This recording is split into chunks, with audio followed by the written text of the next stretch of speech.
what's going on? Happy Diwali to everyone, first up. So yeah, big news. Scholarships. So yeah, for those who don't know, as of yesterday, which is the 13th of November, the Ministry of Education released a news release titled National Scholarships, Burseries and GATE 2020. So today I'm here to talk about it. For those who don't know me, Luke Gooding podcast. Normally I'm here with a guest, but because it was yesterday, I can't just magically make guests appear.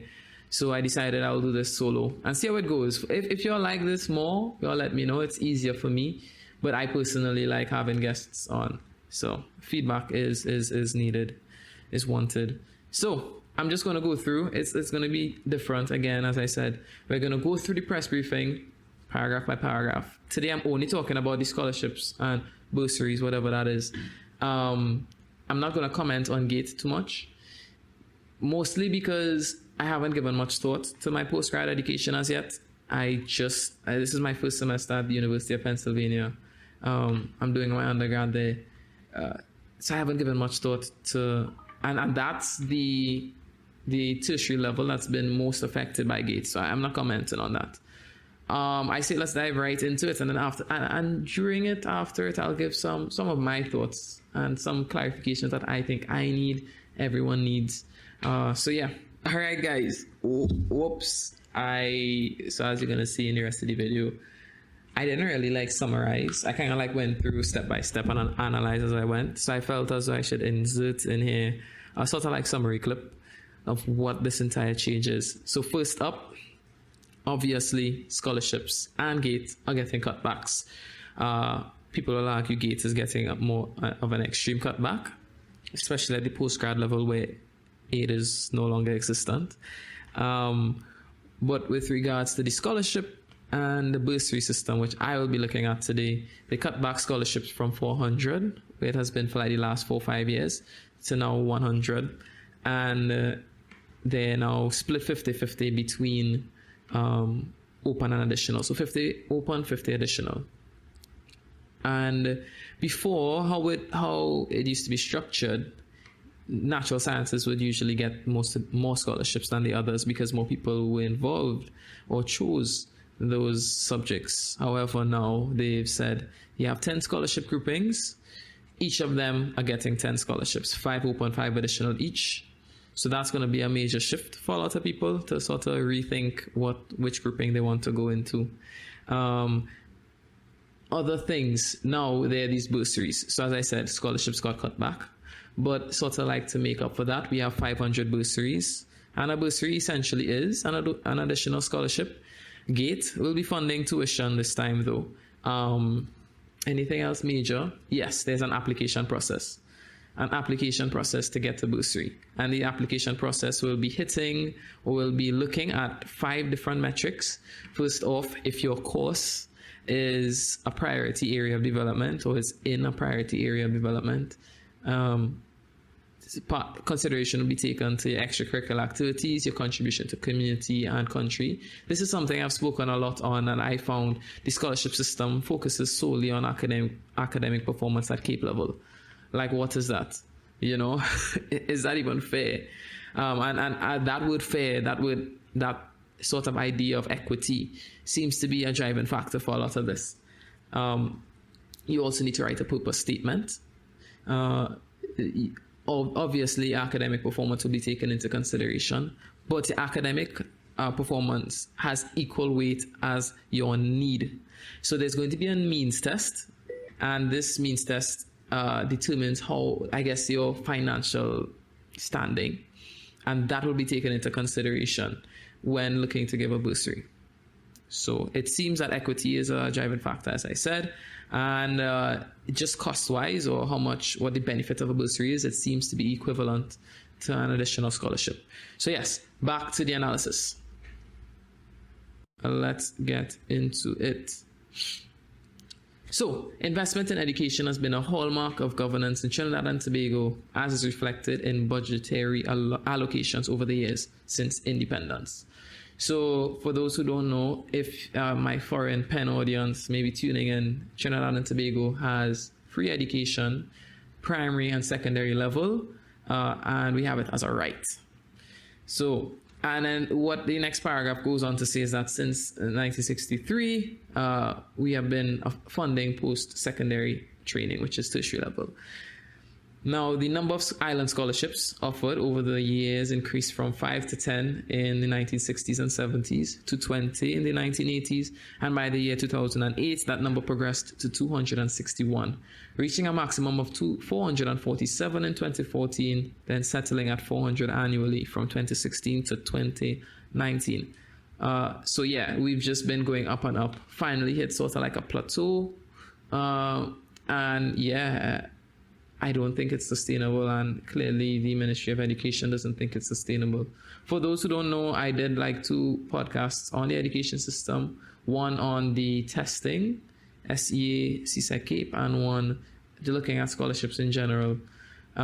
This has carried with it significant investment, as an open medical scholarship costs on average $600,000 per year for 5 years, and a non-medical open scholarship costs $450,000 per year for 3 to 4 years. Let's wrap our head around these numbers to get, on average, $600,000 per year for 5 years, which is $3 million to get a medical degree using the open scholarship, and $450,000 per year. Now, what I want to really compare this to is the next sentence: and an additional scholarship costs $225,000 for 3 years. So $225,000 in total compared to $600,000 per year. All right. During the period 2008 to 2019, which is 12 years, over 1,586 national scholarships have been awarded at a cost of approximately $800 million. In addition to national scholarships, the government of Trinidad and Tobago also funds the GATE program, which is intended to widen access and make tertiary education affordable to all. Now, I just want to take in this paragraph. We are, well, for the first time for me, getting real numbers as to the cost. So I thought to myself, all right, let's look at 2019, and then let's look at what we expect to spend in 2020. So looking at 2019, we gave out, the government gave out 179 open scholarships and 221 additional scholarships. First off, I must say, I am a beneficiary of an additional scholarship, though I did not accept it. I got an additional scholarship, and I also am not a beneficiary of GATE. So the reason why I say that is because I don't have any emotional attachment to these programs. So keep that in mind as I continue along, because to some people I may come off as a little,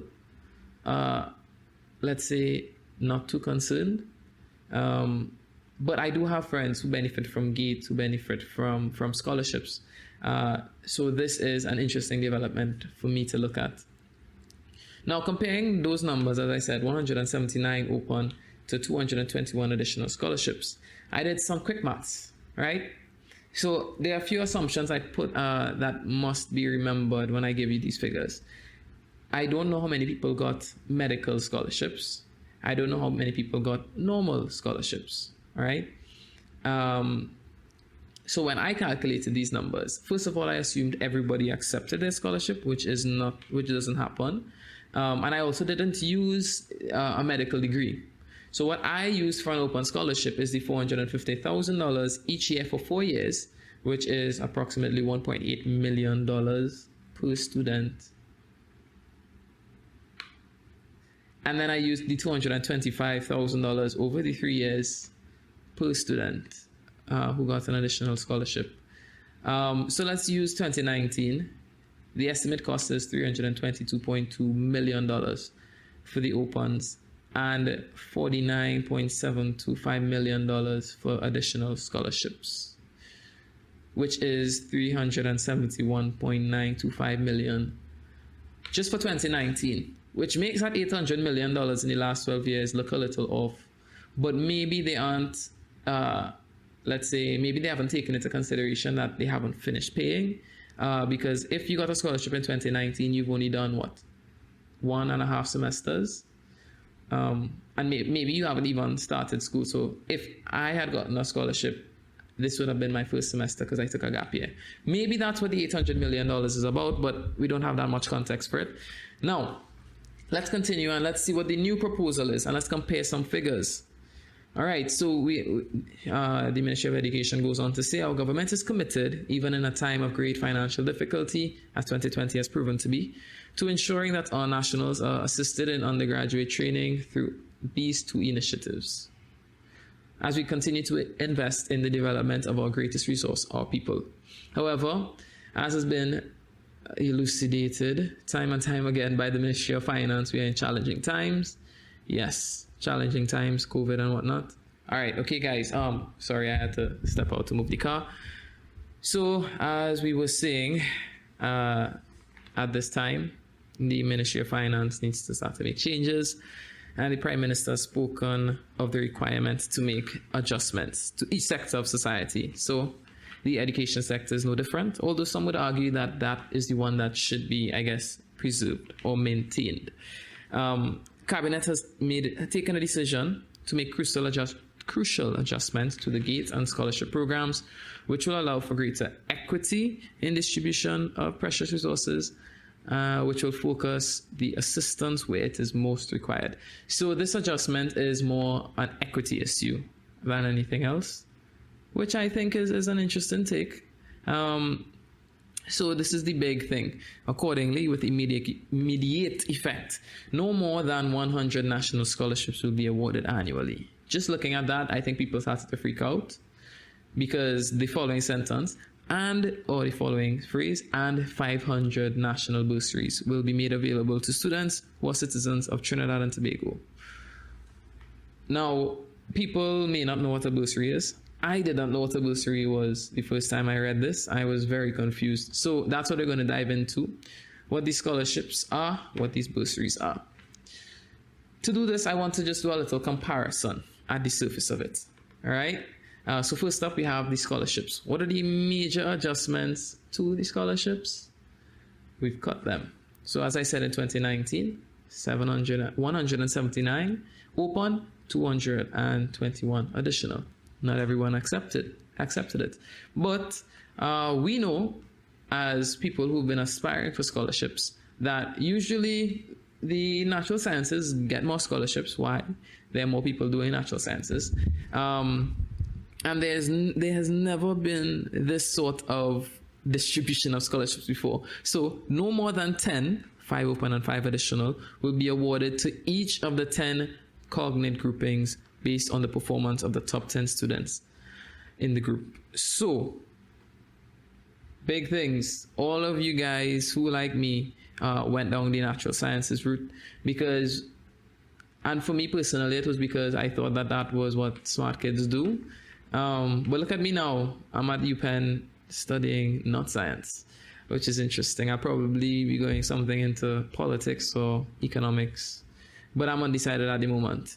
So these 10 cognate groupings are there. You have everything from business, creative and performing studies, NVSI, general studies, humanities, IT, language, maths, NatSci, and technical studies. Each of these are getting the same amount of scholarships. And not the same amount in total as the years before, but equal to each other, putting them on sort of an equal playing field with respect to, it's sending a message, I think, that the government values each of these sectors, and are encouraging people to stop and say, wait, do I really have to do NatSci? I have a very good chance of getting a scholarship in any of these other 10 groupings. Let's try something else. Now, national bursaries.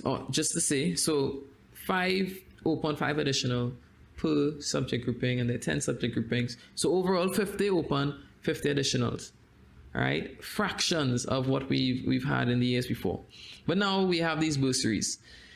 What are these bursaries? Students who have not been awarded a national scholarship and have attained at least 8 units at grades 1 and 2, over a period not exceeding 2 consecutive years in Form 6 are eligible to apply for a national bursary. Some key things here: apply and who have not been getting a scholarship. So there are opportunities for those who haven't gotten scholarships. And it isn't that you have to get all ones. As they said, you have to get ones and twos. At least I think I'm reading that properly. Students must show evidence of having been accepted to an accredited local or regional institution, regional UEs, which is fascinating. So it's not just Trinidad UE or UTT. You could go using this bursary. You can go up the islands. Your UE in Jamaica, Barbados, so don't fare. So my immediate thing, and we're going to see as we go down the list, what's the difference between this and additional scholarship? Anyway, so applications for the national bursary will be evaluated using the following criteria with attendant weightings. This screams holistic applications. For those who apply to foreign universities, particularly in the US, this is what it takes to apply for a foreign institution. Intended course of study should be in alignment with priority areas of development. This is very fascinating. First of all, I need to know what a priority area of development is. Maybe they've said it before, but I assume it's something in technology. Or at least I hope it's something in technology or along those lines. Or maybe agriculture. So that contributes 50% of your qualification for a bursary. Next up, extracurricular activities, contributions to community, country. Finally, people are taking into consideration that people aren't simply academic, and maybe they have talents in sports, maybe they have talents in art, maybe they are community leaders, right? And so that contributes towards you getting a bursary. Purpose statement. As I said, people who have applied for foreign universities, we know what this is. You have to write something about yourself and sort of convince the school, well, in applications case, or convince the government that your mentality is one worthy of a scholarship. So this is a fascinating sort of route to take. Academic performance is 30%. Need as evidenced by means test is 30%.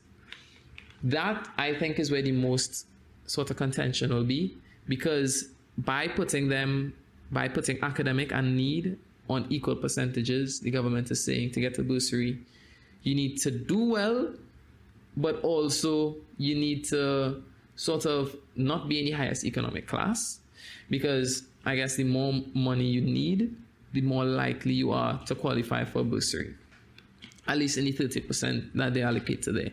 That is a little contentious because people may be aspiring to do excellent, may have just missed out on a scholarship, and let's say they came in 11th in their subject, but they come from a high class or high socioeconomic class. All of a sudden, bursary may not be possible. And if they're using the means test that GATE uses, which, as we can see, GATE is the one funding funding the studies. If they're using GATE's means test, if you're making, I think over 75,000 TT, out the window. You can't get GATE funding if you make 75,000 or more. So that would be interesting to see if it's the same means test or if it's a different one. Now, I want to compare this to me. I applied to University of Pennsylvania, and here I will state, all right, this is making me sort of reevaluate the value of an international education, right? A lot of people seem to put such maybe it's because of this imperialist mentality that we have in our country, but we've placed foreign education among a lot of other foreign things above our own. And I think this statement of taking away open scholarships allow you to study anywhere in the world, right? Taking away a lot of those are saying, look, we're going to take away some of those, but we're going to bump up the number from 400 to 600. But in exchange for that, you have to attend a local or regional institution. That's a statement. And what the bursary is, a book allowance of 9.7 thousand or 5.7 thousand. This is for medical studies, your first payment, and then henceforth every year. 5.7 every year after the first year. And then for non-medical studies, you get 8,000 or 4,000 first and annually, as they said. And a personal maintenance allowance of 30,000 per month. I asked my brother what his additional scholarship entails. I didn't accept mine, as I said, but he did, and he's using his own. It's basically the same thing. So this bursary is an additional scholarship with no strings attached, at least as far as I can see. Right? It seems as though an additional scholarship, if they're continuing with the same scholarship mentality, it isn't that much more beneficial. I mean, you could use it to study abroad, sure. But the numbers I've called to attend my school, can you even cover the first year? No, you can't. You can't cover the first year attending an Ivy League school using an additional scholarship. So it seems as though, and now I don't know if they're going to change it, but remember, additional scholarships have strings attached as of now. If you took an open or additional scholarship, you have to come back to work for the government. I know people who have accepted GATE, and there isn't that equivalent. There isn't that sort of payback mentality. But anyway, let's compare some things. They just said it's from there, and they said it's estimated at $57.193 million. That seems like a lot of money for 1 year, but I just want to compare it. We're going to be doing some comparisons here. The $800 million the Ministry of Education mentioned, that was the cost for the last 12 years. Using this projected amount of $57.193 million, that projected in the next 12 years is $683.3 million. So as we can see, there's $1 point something million sort of, I guess, decrease. And as I mentioned before, maybe that 800 million isn't even taken into account that a lot of people's scholarships aren't sort of finished yet, because 2017, 80, 90 people are still in school. And now we have, yes, we cut back on scholarships, but now we have opportunities for 600 people to get free education. 100 scholarships, and then 500 bursaries, compared to 400 from before. So people who have been saying, oh, they're cutting back scholarships, they're providing more opportunities, right? Maybe it's not the opportunity everybody wants, and that's the final question I'm going to address today, but the opportunities nonetheless. Now, if we look at, I want to compare if I had gotten an open scholarship and if I had accepted it and used that money to attend University of Pennsylvania, what that would look like. All right. So let's say I got a scholarship. About 70,000 US a year it takes to attend University of Pennsylvania. Let's see if I can get the numbers here. All right. Nice. So it's 6,800 US for 1 year, which is 280,000 US for the 4 years, which is $1.9 million TT, and that's using a 6.8 conversion rate. I can fund almost 6.5 people to go to UE with that money. Now, when I say I'm not paying that. As I said, I'm going to talk about studying abroad soon. There are plenty of opportunities for scholarships abroad. So, as you can see, they've sort of made a statement saying that study locally. No other country in the world does this sort of, I will pay for your education to study in another country. I will pour tens of millions, hundreds of millions of dollars into other countries, into institutions in other countries for you to get an education. And then what, come back to work for me for 5 years? To me, and this is a question I pose to people a lot, do you think that you doing well in CAPE exams, right, spending 2 years doing exams, and you do well, you put in a lot of work, do you think that you deserve $2 million. And not just $2 million. People will say, oh, you have to come back to work for the government. They aren't making... You coming back to work for 5 years, is that an appropriate return in investment? I would say no, definitely not. But I mean, maybe some people will think so. Because a lot of people, sometimes they don't return. Why? Because it's difficult to keep track of 400 people per year. So at any point in time, you have 1,600 scholars every year out in university somewhere. Obviously, that's an average. Studying, and we have to keep track of those things with data technology. So to me personally, I think cutbacks on open scholarships were 100% necessary. The numbers I quoted before from last year, assuming everybody, all 400 people accepted their scholarships, provided that everybody didn't go to medical school, and provided that everybody went to school for 4 years. I used averages. It came up to $371.925 million compared to projected cost of $57.193 million. More people for less. Encouraging local universities, building up local universities as opposed to pumping.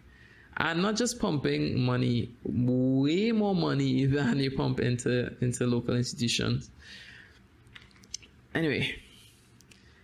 Something else that I really, really like is the application process. This is something I've been speaking about, and you would hear it in the last few podcasts I did on the education system. It seems unfair that we're basing millions of dollars solely on academic performance. So now with this holistic sort of look, I think that will really encourage people to not just take every part of their life seriously, but to start looking at academics in a new light, more of like a means to an end, right? As opposed to not like the scholarship is an end, but the scholarship should be a platform to something. And in doing that, you need to continue keeping up your sports while you're studying for CAPE, which I have done and I encourage people to do. You keep up your school. Be active in school. Don't take days off to study at home. All right. Be part of your community. Very important. Take your culture seriously. Don't stay home on school holidays because those things matter. Anyway, that's a bit off on a tangent. I think I will conclude here.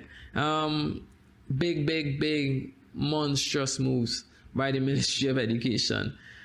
Congratulations to Dr. Gadsby. This is a plan I could have never come up with. I had a few ideas, but this was very well put together. Very well put together. Saves money, increases number of students. Mental. Anyway, let me know what you all think. Leave it in the comments below. Anything else you all think I should address? Anything you all think I missed out? I may do something on GATE at a later time.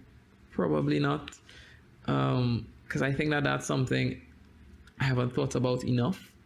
But yes, for those who are new, like, subscribe. If you're on Instagram or Facebook, follow me, add me, look out, put on like post notifications or whatever.